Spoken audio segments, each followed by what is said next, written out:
আমি কখনো কারো কাছে প্রিয় হতে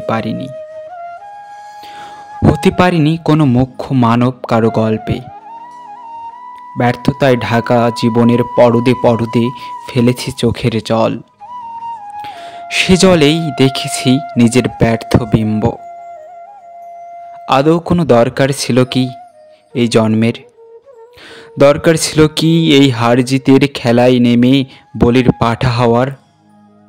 মাঝে মাঝে ভাবি, বেঁচে থেকেই বা লাভ কি, যেখানে না বুঝে পরিবার, না বুঝে প্রিয় মানুষ। প্রত্যেকেই সুখী আছে নিজের জীবন নিয়ে। আমি তো তাদের সুখে ব্যাঘাত ছাড়া কিছুই নই।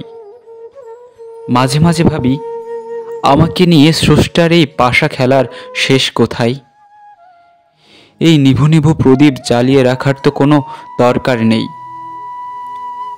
মানুষ চেয়ে থাকে সুদিনের জন্য, আমি চাতক হয়েছি একটু হাওয়ার জন্য, যার আগমনে নিভবে আমার প্রদীপ। সেদিন পৃথিবীর কারো কিছু যায় আসবে না, সবাই নদীর স্রোতের ন্যায় চলতে থাকবে আপন গন্তব্য পানে। আমি হারিয়ে যাব কালের অন্তরালে।